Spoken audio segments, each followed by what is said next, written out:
Friends, colleagues, and listeners, here we are now, the last in a little trilogy of sessions with Raoul Paul, who's the founder and MD of Cargo Hub. So, Raoul, thanks very much for firstly the general overview, then secondly the RFS module, and now, sir, we're coming to claims and loss prevention, another little bugbear or stone in the shoe of everything that we've been doing over the last few years. So, if you can just give us a little update on your claims and loss prevention module. Yeah, thank you so much. Well, this is something I'm really excited to talk about on this one because this was our first product which we launched when we started the company. It was the cargo claim solution because we identified that claims were being sent over to multiple stakeholders within the supply chain. There was a lack of control, a lack of system to control the claims data.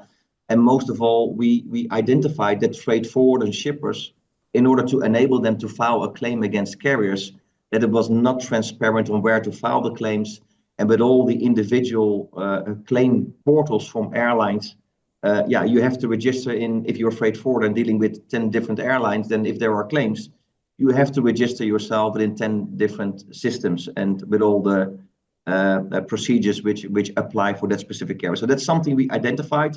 We worked on that. We onboarded quite some interesting clients as well, sharing the same vision and working with our platform. Obviously, this is also an application or a platform where we do not force an airline to use our system. Obviously, the most important thing is that if a claim is being filed and sent in written, that it's being accepted and not being rejected because a forwarder is not using the system of the airline itself.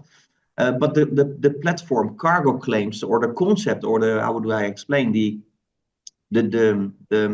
industry challenge was for me not the cargo claims. Yeah, it was something which needed to be resolved from a process perspective. But a claim is a result of a damage or a result of a missing cargo or a delay. So my focus was also like, how are we able to create a platform which really contributes to a cargo claims and loss prevention solution, which basically IATA is promoting as well. They have their yearly conferences and they're talking about it and they're doing really good work. And a lot of stakeholders are supporting the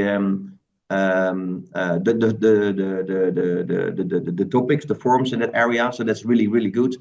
But when it comes to cargo damages, for example, I also experienced from my role in the industry that if there is a damage happened in a ground handling environment, then someone is creating a report in Excel, in Word, in a variant A, B, C, D, E, F, G. There might be many of them. So everybody is creating their own way of collecting the data and making a proper document.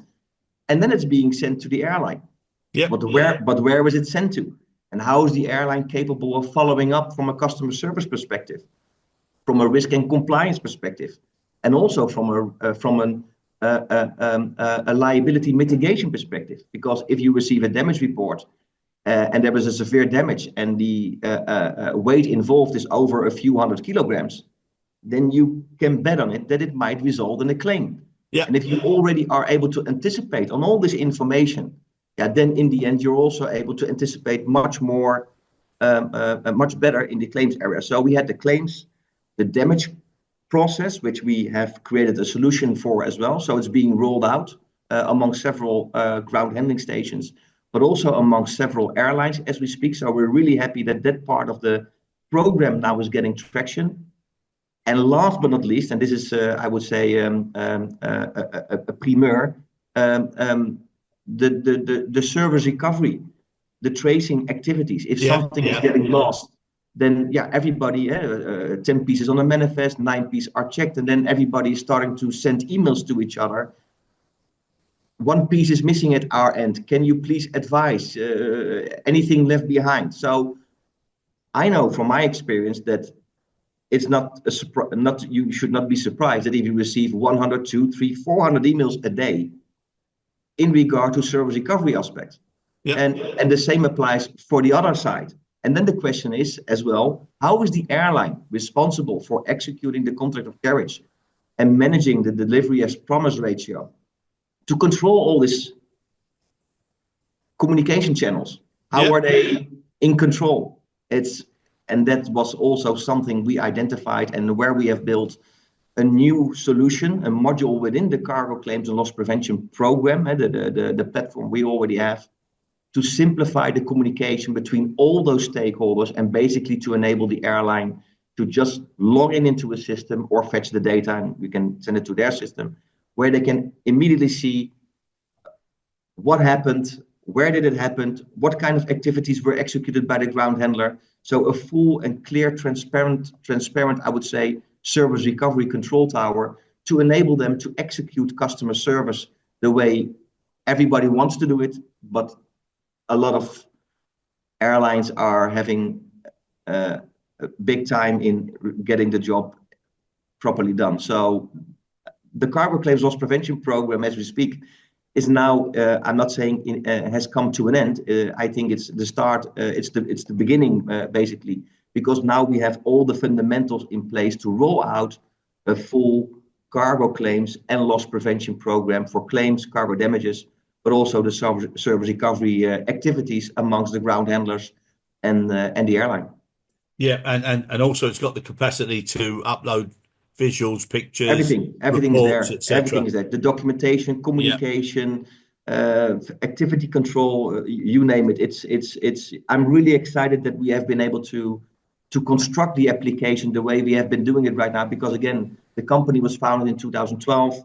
We received our IATA Innovation Award for the cargo claim solution in 2015, and now we're in 2024. So it took us a really long time to MacGyver it and to thinking it out to make it work from a collaborative decision making concept. Because in the end, you cannot force everyone to join and to mandate our platform being used in the system to optimize and to manage service recovery issues. So there was a lot of thinking in place, and we're going to launch the platform. So interesting times. No, it's fantastic. And like I said, I've had the privilege of looking through much of the detail, and I think what you're doing is, is really, really long overdue. It's great. It's a great aid. And I'm very interested in how it develops. It's one of those stories that you sort of think to yourself, oh, I'd like to be involved in that because it's doing so much good for for the whole industry and the supply chain and making lives a lot easier. And as you said earlier, the combination of technology and task, it's making it a little bit more easier, and it's making people understand the reason why. Exactly. So no, I think fair play to you. That's absolutely superb. Wishing you great luck. Say hello Thank you to so Jordy much. for me, and I think what we'll do is we'll have another couple of chats in regard to the ULD and the quality modules, maybe next week. Looking forward to that. Yep. Right. My Good luck, pleasure. Val. Lovely to speak to you as always, and thanks for joining us. Thank you so much, Chris.